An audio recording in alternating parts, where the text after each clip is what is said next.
Hi guys, I'm Crystal and this is my first ever video na ititake ko. And this video, as you can see naman dun sa title, di ko alam if dito ba o dito, basta dyan, sa taas. It's a back to school haul. And yun nga, mag-haul ako ng mga gamit ko na napamili somewhere sa iba't ibang lugar dyan, kahit saan man yan. So, ayun siya. And I am currently a senior high school and nag-aaral ako currently sa NU Clark sa may likod ng SM. I'm a grade 11 STEM. Ayun, hindi ko na alam ba't ko tinok yung STEM, pero ayun. Mag-proceed na tayo sa pag-haul kasi excited na ako. So, what are we waiting for? By the way, aayusin ko lang saglit yung mga gamit para di na ako mahirapan. So, I'll be right back.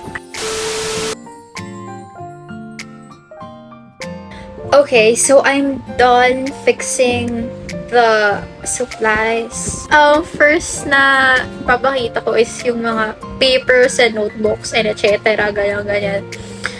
So, pinakauna at pinaka-importante is binder notebook.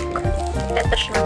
Nabili namin to sa Orchids and ano siya, ang brand niya ay BNE. By the way, wag niyong pansinin yung nails ko kung di pantay, kung isa may kulay, ito wala kasi pinagtripan ko eh. Pero ayan, BNE siya na binder notebook. And mind you guys, it has 9 dividers na and nakalagay na rin yung paper niya, so hindi ka na mahihirapan, sulat ka na lang.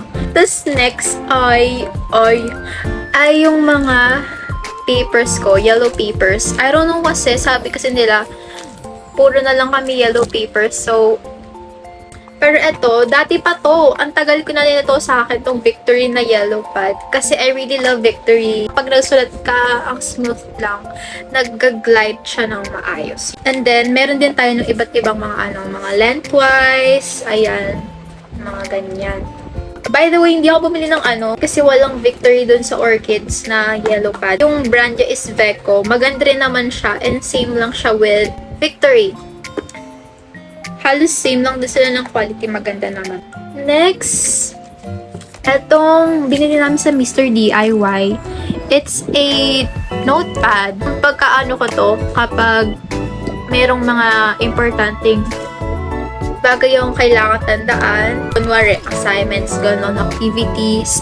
Dito ko sila ilalagay. Next, we have this memo pad. Ayan siya. Oh my gosh.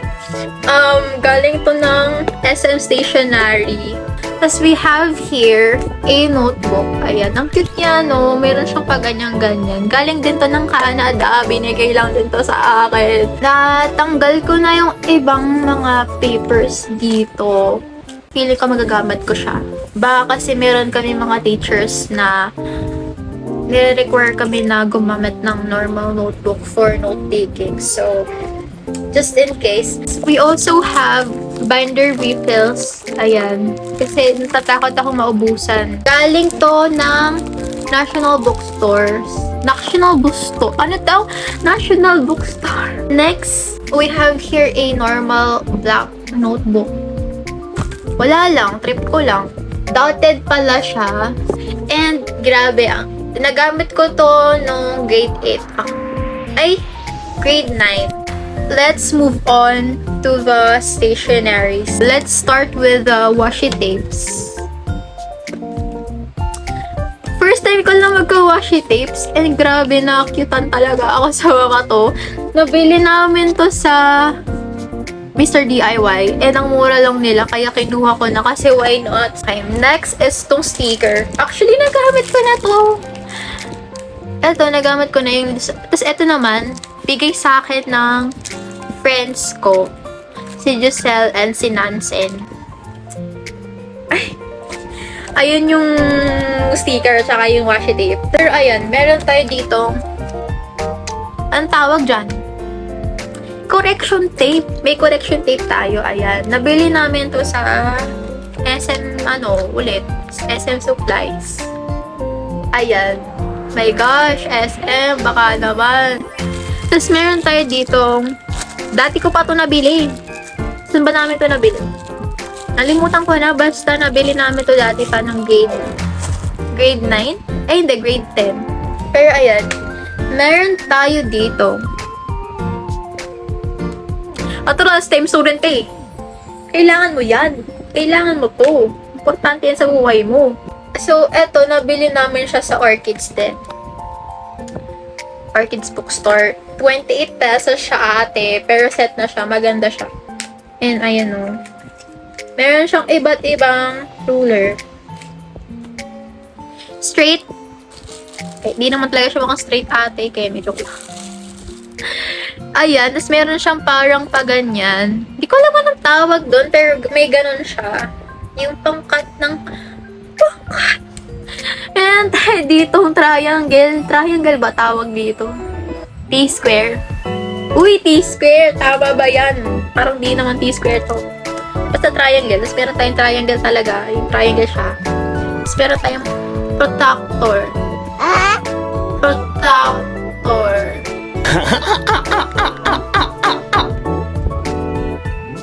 Meron tayong ganito. Nalimutan ko yung tawag dyan. Testa yun. May ganun tayo. Alam ko protractor yun eh. Pag mali, sorry po sa mga teachers ko. Next, meron tayo ditong stapler na mayroong bala, natural, na gagawin. Ayan siya. Pink siya. Oh my gosh! Nabili din namin to sa SM Stationery. Ayan. Tapos eto, meron tayo ditong eraser natural. Wag mo lang anuhin permanente yung mga pagkakamali mo sa buhay. Kimi. Tapos next, nabili ko to sa Shopee. Ang tagal dumating. Kasi ano to eh, 6 ata to na nabili, na sa isang shop lang na nabili ko. Ayan siya. Dapat pink to, sabi ko pink. Binigay nila sa akin blue. Pero pwede na yan. Pagbukas ko kasi ito ng ibang mga parcel o kaya kapag may gagawin ako ganun. Cute naman siya. Baby blue. Pwede na. Huwag na tayong mag-temehan dyan, te. Tapos meron tayo ditong glue. Elmer's glue na stick. Ayan. Inawish. Ayan siya. Moving on. Next na tayo sa ating mga pouches. So, let's start. Ito, we have our wallet. Wallet siya. Binigay sa akin ng boyfriend ko. Ayan. Siyempre, pink. Alam niya na, favorite ko yung pink. Ayan, binilhan niya ako ng pink. Ang cute niya. Ganito siya. Nabili niya to sa TikTok shop. Ayan. Meron siya ditong for IDs. IDs, cards, ganun. Tapos dito, picture. Mga ganun, photo, kinebero. Tapos meron pa siya dito. May ilalagay ka man dyan. Tapos meron tayo dito for coins. Ay, nalimutan ko sabihin. Yung for cash naman, dito siya. Ayan. Next naman, eto din. Nabudol ako dito. Akala ko yung darating yung parang basta i-flash ko na lang sa screen. Yung dumating sa akin, ganyan. Ang layo. Pero pwede na yan. Huwag na tayong maarte. Mura ko lang naman to nabili. Pero ayan siya. Emergency pads. Nilalagay ko dito. Just in case, syempre, di ba? Hindi mo alam kailan kadaratnan. So, importante na meron yung ganyan. Okay, next, meron tayo dito. Nabili ko sa TikTok shop. Meron tayong pouch. Makeup pouch. Natural. Ayan. Dalawa yung kulay na tayo. Black at saka tong parang... Your phone is full charge. Huh?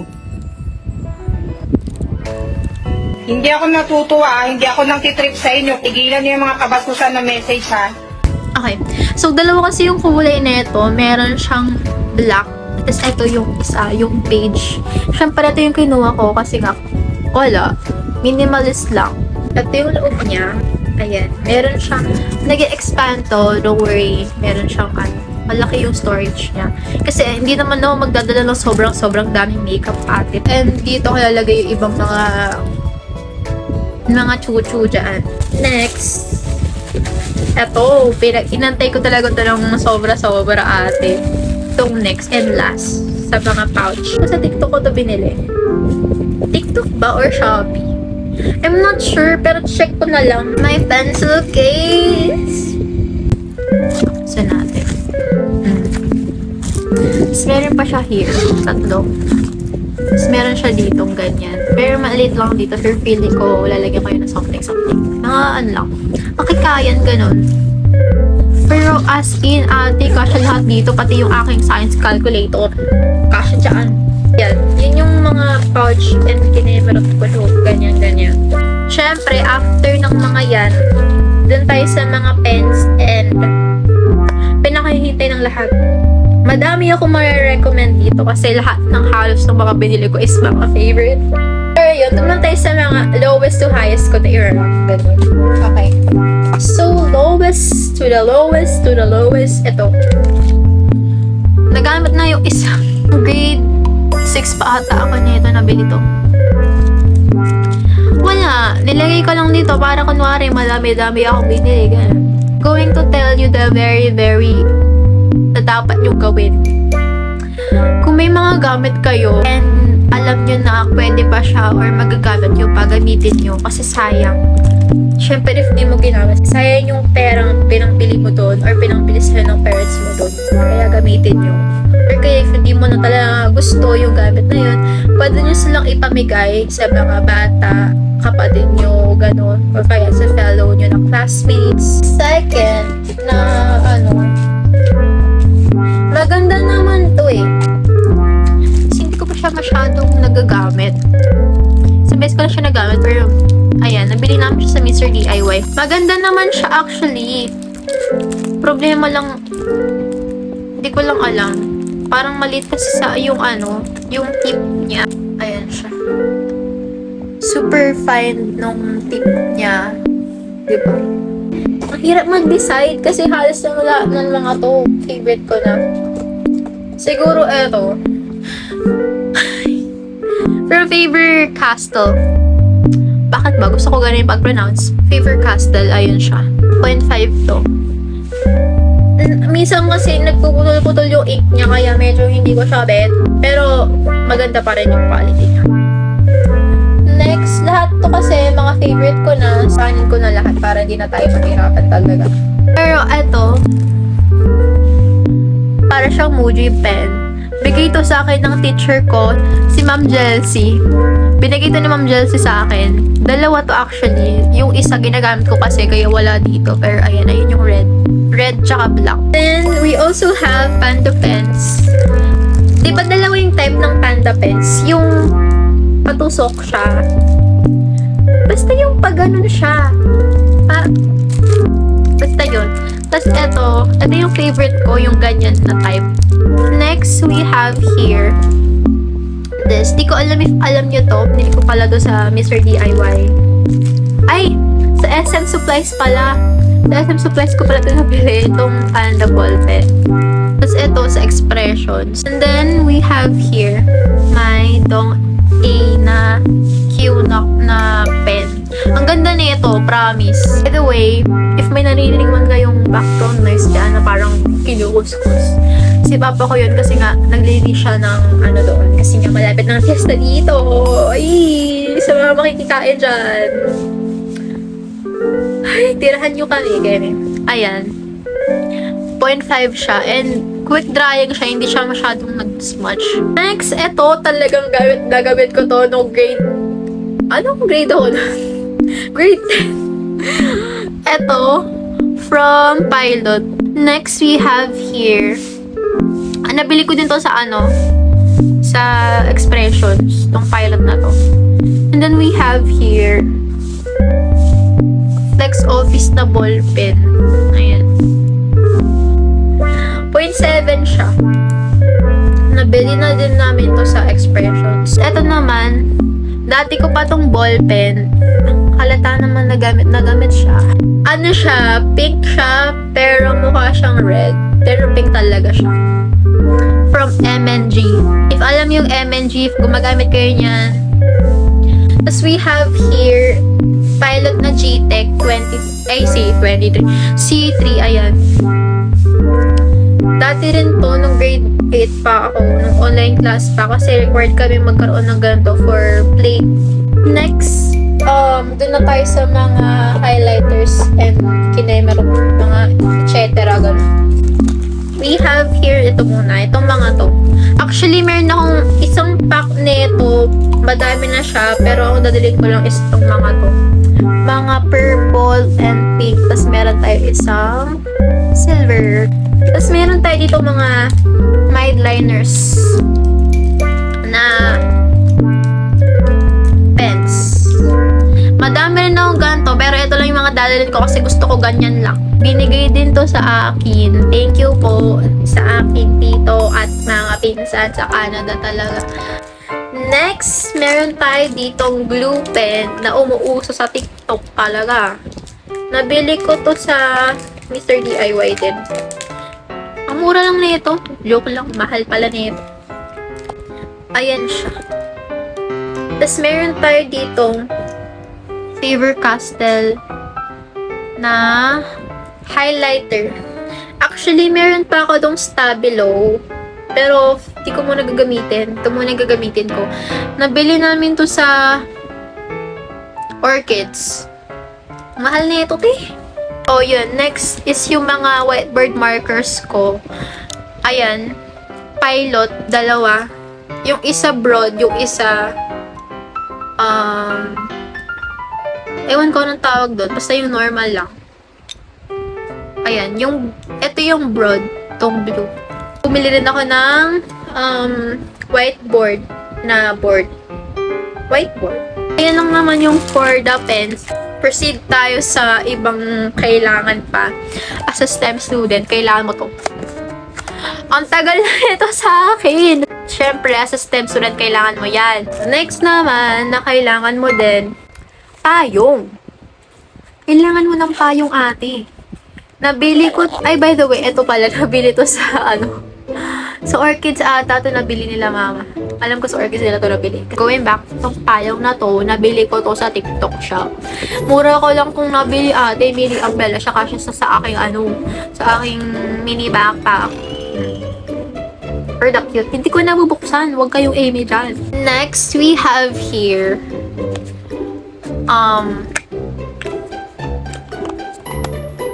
lalagayan ng gamot. Kasi baka, kunwari may sakit ka biglaan, nilagnat ka bigla, sininat ka, inubo ka bigla, sinipon ka, kaya may sakit ka talaga, tapos kailangan mag-take ng meds. Ayan, lalagay mo siya somewhere dyan. Next, we have to. Yung pangbura dun sa whiteboard na binili ko. Sa Orchids din namin to nabili. Ayan. Diba? And next, pin. Maliit lang yung binili ko kasi ayoko nung malaki masyado. Tapos we have here, ang random nito, pero mayroon akong ganito. Sa shoes kasi to, yung nilalagay para hindi ka magkaroon ng sa paa. Next is meron tayo dito, shoe wipes. Nabili ko lang din to sa Shopee. Proceed tayo dito sa next. We have mini fan. Ito talagang must-have din to, te. Lalo na kapag nagko-commute ka. Kasi magko-commute kasi ako niyan. Kasi malayo ang NU sa amin. Nabili ko to sa TikTok shop. May first, may second, may third. Diba? May mas nagagaling siya. Malakas siya, ate, kahit maliit siya. Kung nagtataka kayo, bakit purple, ba't hindi pink? Ate, wala kasing pink na ganito. Tapos meron siya palang included na stand. Tapos meron din siyang strap. Tapos meron siyang natural, yung pang charge. Proceed na tayo sa pinaka-aantay ng lahat. Pero before dun sa talagang finale na, kasi patapos na tong video na to. So, proceed tayo dito sa nabili ko sa TikTok shop ulit. Pero ayan, binili ko sa Camellas. Ayan siya, diba? Tapos meron siyang ganyan. Ito kasi yung gusto ko. $32 pa lang. Laki ng tapos ito lang yung binili. Nakalimutan ko eh. Hindi pala to hindi pa to finale. Nakalimutan ko lang ipakita, pero meron tayo ditong wipes na binili from Miniso. Mini wipes. Kasi kailangan yan, lalo na kapag madumi kamay mo, or kaya yung face mo, kailangan mong Second to the last. Dalawa to, sapatos. Actually, tatlo pa talaga yung sapatos ko kasi yung sapatos ko from last year, pwede pa siya. Ay, apat pala, te. Kasi meron pa akong from Easy Soft na hindi ko nagamit. Tapos yung isa from Parisian. Ito naman, from Lucky 7. Nabili lang to ni Mama sa kung saan kayo bumili ng ano. Basta, may binilhan kami. Eto, bakita ko sa inyo. Minimal lang yung design niya. Yan yung mga bet ko. Next, ito nabili namin sa Micaela. Yung talagang shoes ko na gagamitan for everyday. Ito siya. Di ba ang cute niya kasi? Ang formal niya tignan. By the way, nalimutan ko sabihin, yung Micaela nabili namin yan sa Marquee Mall. So, yes. Ito na, ang nabili namin ulit sa SM. Walaan nyo ano yun. Pero yung bag, yun na nga lang yung wala eh, di ba? From Seiko Sana ulit. Kasi yung bag ko last year, from Seiko Sana rin. Wait lang, oh my gosh. Naiwan yung binili ko ding keychain. By the way, ito yung, hindi ko alam kung saan ko ito lalagay. Kung sa pouch ko ba or dito sa bag. Pero ayan, nabili namin to sa Mr. DIY keychain. Fluffy siya. Furry na heart na basta yan, ate. Diba? Ang cute niya, ate. Diba? Eto, wala. Nilagay ko lang dyan. Pero tatanggalin ko din to kasi feeling ko hindi siya maganda na dyan siya. Etong bag na to, it has 1, 2, 3, 4, 5. Tapos meron pa siyang mga mini dyan. 5 compartments. Ayan siya. Yung mga bags nila ang high quality and talaga magagamit mo sila for a long time. So, that's it. I hope nagustuhan nyo tong video na to. Ayun lang naman yung magagamitin ko this school year. Ngayong grade 11 na ako and as a STEM student. Pero yun. I hope you liked my video and please stay safe lalo na ngayon umuulan, tag-ulan, and always stay hydrated kasi importante yan. I love you guys. Yun lang. Bye!